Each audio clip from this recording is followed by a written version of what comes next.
In this video, we're gonna go over how to install Google Tag Manager into WordPress using the Google Tag Manager for WordPress plugin. So once in your dashboard, you go down to plugins and you wanna click on add new. Here you wanna search for Google Tag Manager for WordPress. It should show up, first result, click on install now. Once installed, you'll want to activate it. Click on that.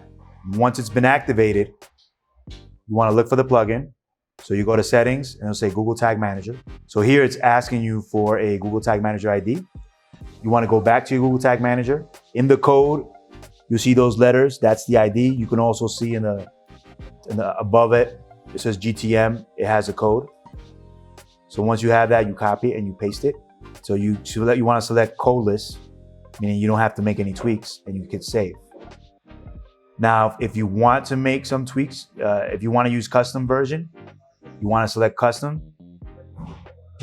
You save the change. You have to go into your theme editor. You select the theme that you have.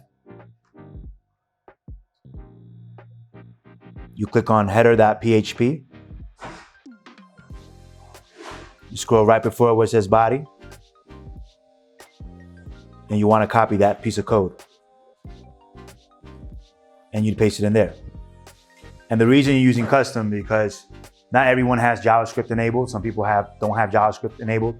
So if you want to make sure that Google Tag Manager is working for as many people as possible, this is the route to take if you're using this plugin. Once you have that saved and you made the change in the template, everything should be working. And that's how you set it up for Google Tag Manager with the Google WordPress plugin.